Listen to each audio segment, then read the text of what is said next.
in the past.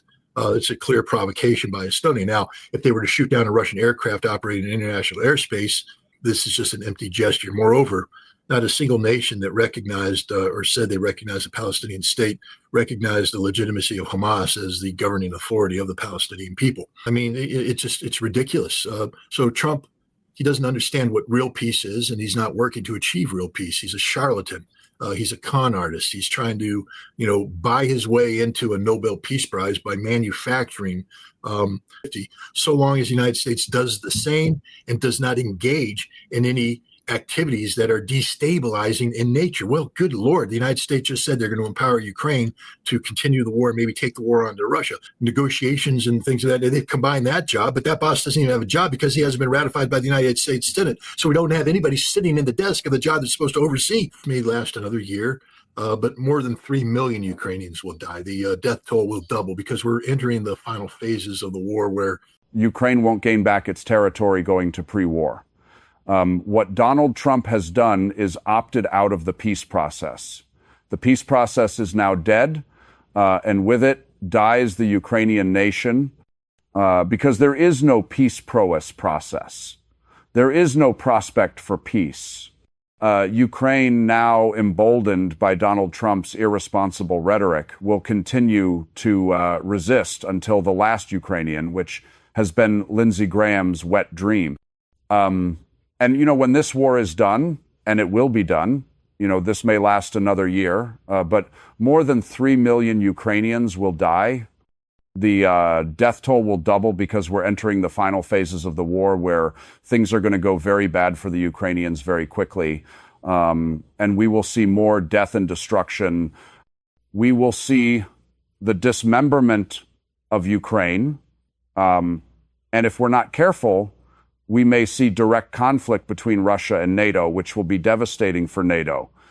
And then the United States has a choice. Do we trade Boston for Bosna because Poland is going to do something stupid and Russia will take out a Polish city and then the United States has to make a decision?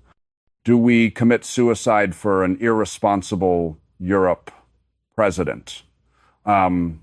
Is grossly irresponsible. Supporting this position only extends a war that can't be won by Ukraine. It only emboldens a NATO that won't be able to back up its rhetoric with anything meaningful, and only creates the potential of a conflict that will possibly draw the United States into a world-ending nuclear conflagration. It's dead. It's finished. There's no hope of reviving it. Donald Trump has washed his hands of the process. He's walked away from it. And in doing so, he's, as I said, condemned Ukraine to die. But moreover, he's condemned the European economy to collapse and NATO to become even more speaking of paper tigers, it takes one to know one, I guess. NATO will become a paper tiger, unable to live up to any expectations, any obligations they may incur. But moreover, it just pushes the United States into a role of how can he possibly now talk about engaging in the normalization of relations between Russia and the United States when he makes a statement of that? Does he not know that should a NATO-backed Ukraine make a meaningful incursion into Russian territories, that Russia will respond with nuclear weapons? This is a trigger for nuclear action. I won't get to that. But, again, what he's done is he's condemned, and by the time this is done, the Ukrainian death toll will double. 3.4 to 4 million Ukrainians will die because of Donald Trump. That blood is on his hands. And anybody contemplating giving this man the Nobel Peace Prize deserves to be locked up in an insane asylum. Donald Trump is a morally and intellectually weak man, and he's a prisoner of the last person to talk to him. I don't believe Donald Trump's two thumbs typed this message out. I believe it's the job of somebody like a Sebastian Gorka, who hovers around Donald Trump listening to the advice, and then Donald Trump will say something, and Gorka will turn it It's a social media post that Donald Trump will then approve for release. Where is Marco Rubio when things like this are being said? Where is Pete Hegseth? Because Donald Trump just committed the United States to major foreign policy and defense policy, initiatives here. Is the State Department ready to back this up? Is the Defense Department ready to back this up? Is anybody ready to back this up? What does Steve Witkoff think of this? Because he's been effectively sidelined. How did Keith Kellogg go from being, fired literally a week and a half ago to now being the dominant guy running around getting medals from Zelensky? I just want to remind everybody about 2 weeks ago, he was in an award ceremony where Zelensky draped a medal around his neck, and he's now running around bragging about how Zelensky can, recapture Ukraine and do things. This is very dangerous. Again, anybody who thinks that Russia is losing this war, you need to go re-examine your facts and your data. No, just the opposite. Notice at the end of that tweet, he was very careful, or whoever wrote that tweet for him. But we will continue to supply weapons to NATO for NATO to do whatever they want with them. That's it. That's the extent. This is purely a transactional deal for him right now. There will be no American blood. America will not put boots on the ground. We aren't going to get our boys in because at the end of the day, the Pentagon will tell him what everybody should be telling them, that we can't stand toe-to-toe with the Russian army as things stand. Neither can the Polish army. Neither can the French army. Neither can any European army. The only army that's capable of doing this is Ukraine, because Ukraine has developed drone warfare parallel with the Russians. Both sides have seen their respective capabilities to wage drone warfare, develop and mature simultaneously. They're both very dangerous armies, but Europe doesn't have this ability.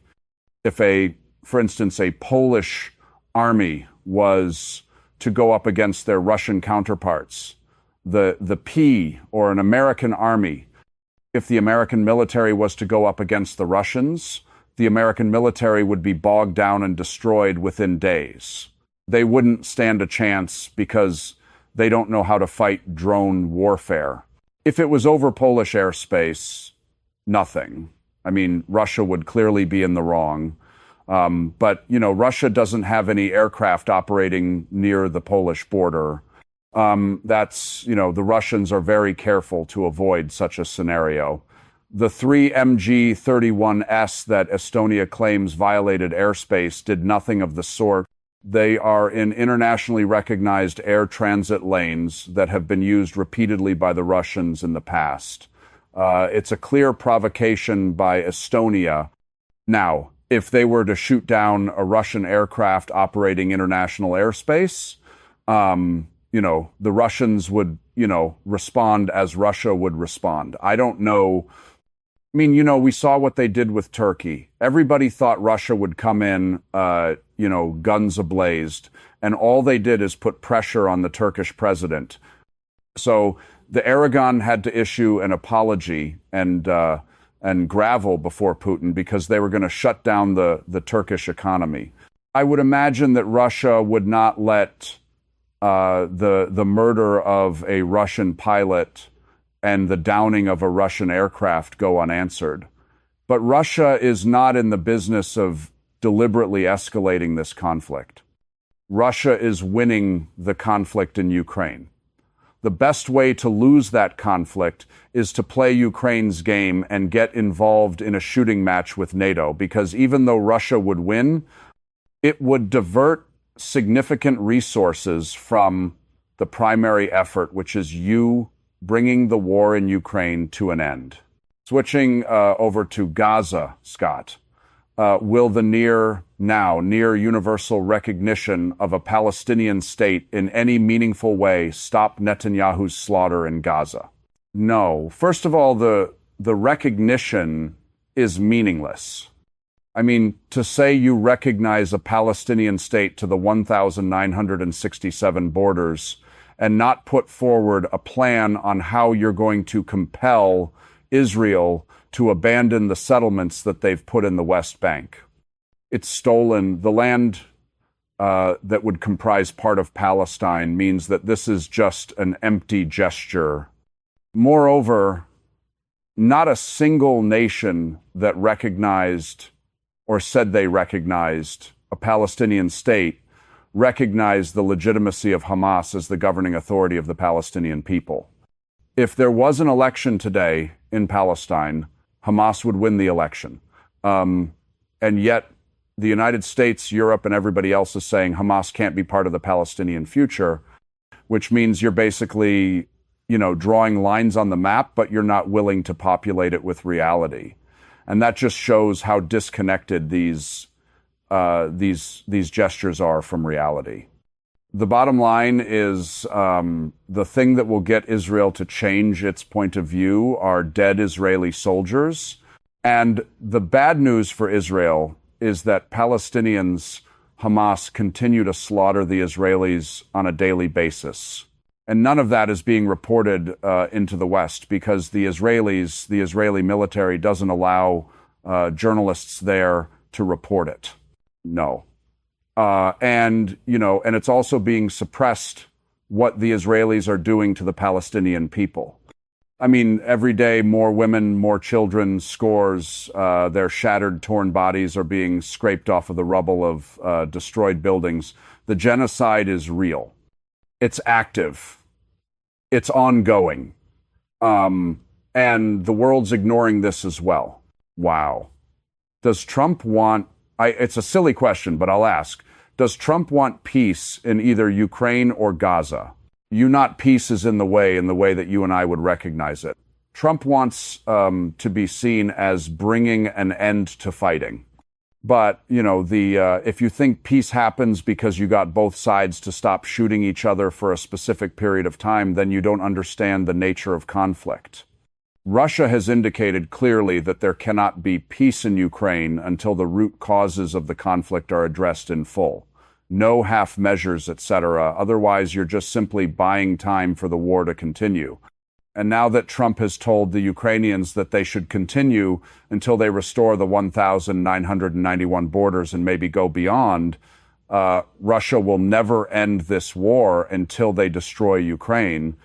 So that's that on wanting a ceasefire that only embraces or adheres to Israeli demands. You can't have a ceasefire and seek peace when one of the poor warring parties, Hamas, will be excluded from this peace. I mean, it's ridiculous. So Trump, he doesn't understand what real peace is, and he's not working to achieve real peace. He's a charlatan. He's a con artist. He's trying to, buy his way into a Nobel Peace Prize by manufacturing events he can label as peace, but don't do anything to bring the actual fighting to. And indeed, if they were implemented, only encourage future fighting. He's not a peacemaker. He's a war-monger. Well, Vladimir Putin just gave an interesting presentation to his Security Council yesterday, in which he basically said that the New START treaty is dead and will not be revived. The New START treaty is the last remaining arms control vehicle between Russia and the United States. It currently caps the respective nuclear arsenals of each side to 1,550, and once it expires on February 5th, 2026, both sides will be able to engage in an arms race to show you the immediacy of the danger. The Russians have long accused the United States of negotiating in bad faith for a new start, and the proof is in the pudding, repeatedly. Generals and admirals of the strategic command responsible for our nation's nuclear forces have testified before Congress that as soon as the United States withdraws from the New START treaty, as soon as that treaty is no longer in force, the United States can almost immediately quadruple the size of its nuclear arsenal.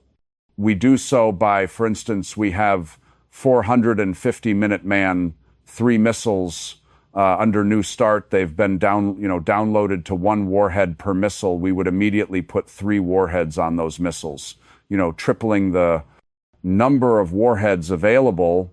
We would reactivate silos decommissioned on Trident, on Ohio-class submarines for Trident missiles.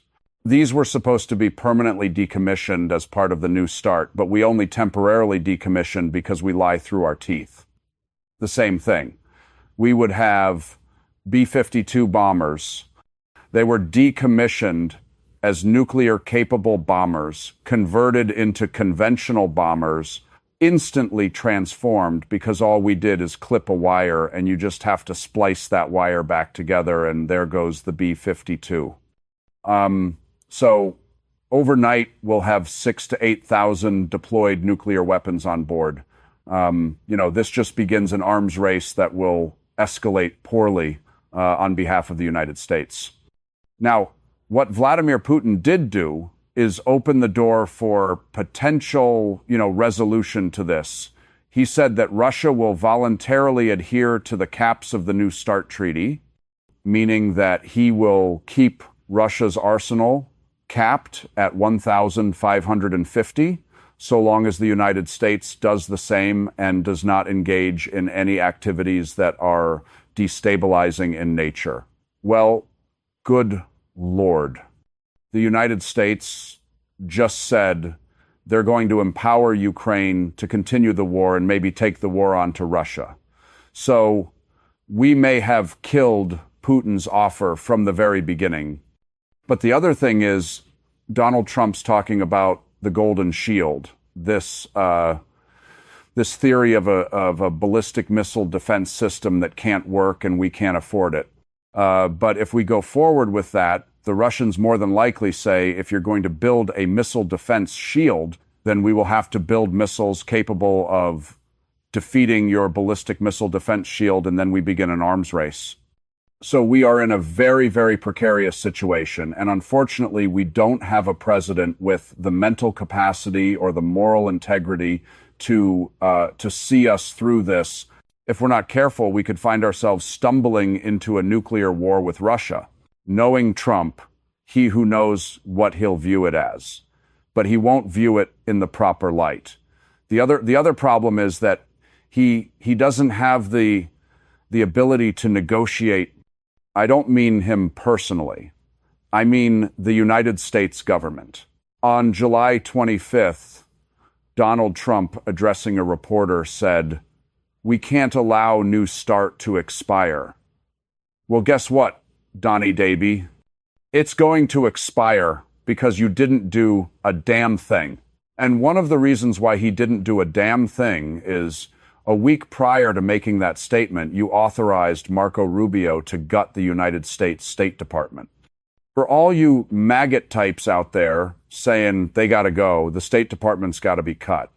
1,300 jobs are cut, many of them in the Bureau of Intelligence and Research. That's the guys who do the research on arms control.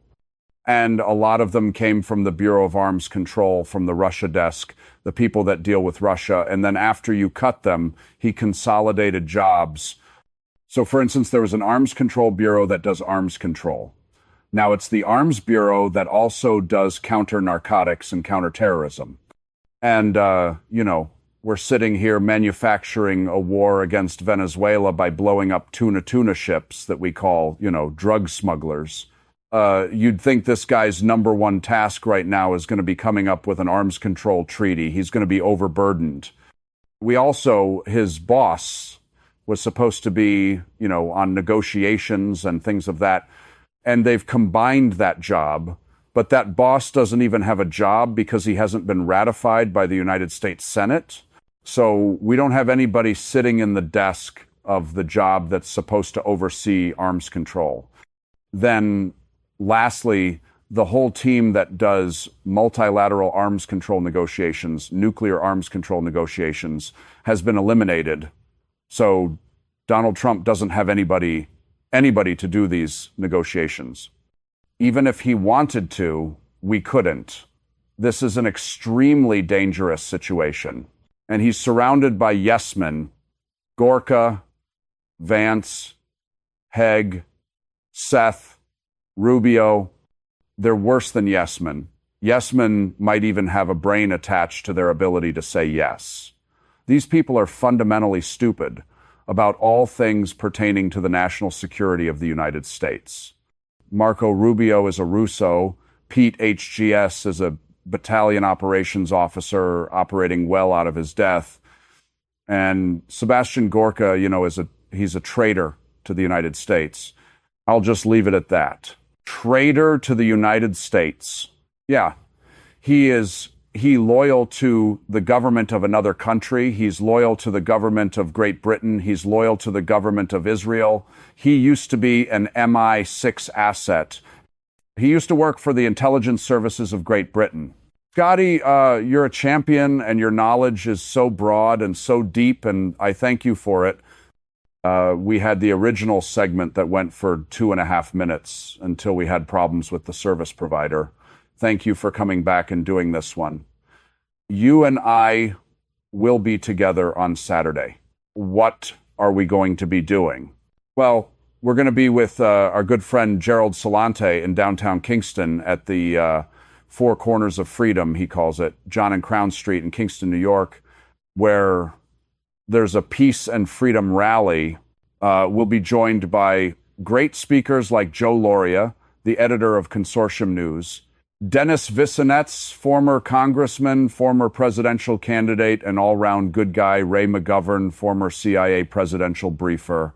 And Roger Waters is a well-known peace activist who's going to be joining us on live video feed. We'll be talking about a variety of issues. Freedom of speech. We'll be talking about Gaza, Palestine, Russia, arms control, and what the hell we can do to save the world we live in. Again, I can't speak for them. If I were advising them, though, I would just say we need to be engaged, but we don't need to be decisively engaged because these people stand for nothing. We can develop individual relations. For instance, both Russia and China are working with Iran right now. But even that's complicated. It's not as simple as, it's not like Iran and Russia are like, hey, we're all on the same side here. There's complexities. Same thing with China. But what I would be telling the Russians and the Chinese, if I were their advisors, is there is no vacuum here for us to fill at this point in time because we have a very weak Arab world. And we have an Israel that is undeterrable. And do we want to be in the business of establishing a deterrent against Israel with the United States on the other end? I think Russia and China need to behave very carefully, to take a step back and just continuously evaluate, look for opportunities that may develop. But, the idea that, there's a vacuum being created that's going to be filled by Russia or filled by China, I don't think that's correct. I don't think either Russia and Sheikh or China are in a position to fill any vacuum. I mean, was China ready to deploy a, blue water navy into the Persian Gulf, into the Indo-Pacific? The answer is no. Russia doesn't have a blue water navy that of any note that could be deployed in that area. They don't have expeditionary wings. Russia, yes, they did send an expeditionary air component to Syria, but that's not something that could be replicated easily. Especially with the Ukraine conflict going on right now. So I would just say that Russia and China are going to be in the let's wait and see mode. They'll keep their finger on the pulse, but they're not going to be jumping in on both feet anytime soon. This is the ultimate challenge of dealing with the United States in this day and age. And I think the day of sitting down with the United States and coming up with a mutually acceptable, mutually beneficial outcome, that's old school diplomacy.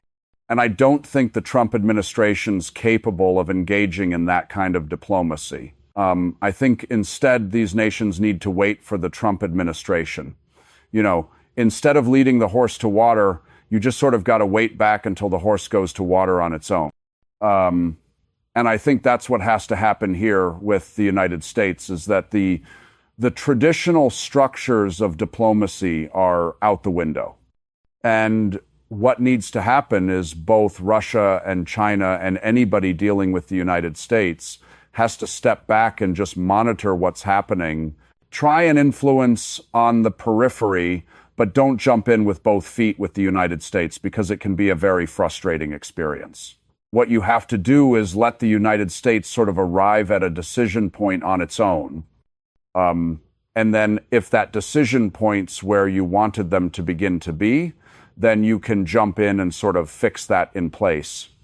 But it's almost impossible to have comprehensive negotiations with the United States right now, because we don't have, I mean, at this point in time, we are transitioning from the American, hegemony, the American, unity, unipolar world to a very complicated multipolar world.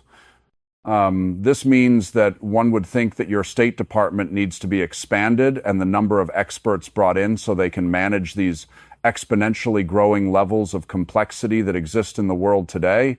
Instead, the United States is slashing the State Department, radically cutting this. So where we normally would have an identified expert for each, it's sort of funny to go in and go read, go back to the, State Department's phone book from the 1,990 seconds and, go to these various organizations and look at the meetings that take place. And you'll see, we have an assistant ambassador for, oceanic exploration in the, Indo-Pacific. Cool. That means there's a staff. That means somewhere in America is a expert on, ocean exploration in the Indo-Pacific. Somebody who actually knows what the hell they're talking about, who's probably traveled to the region, met all the main players, has the Rolodex. We don't do Rolodexes anymore, but, has all the contacts so that they could, if a problem emerges. The president says, I want to know about exploration in the Indo-Pacific. They got a guy that goes, I'm your man. And he can pick up the phone and talk to people. He knows how to deal, write the papers, get them on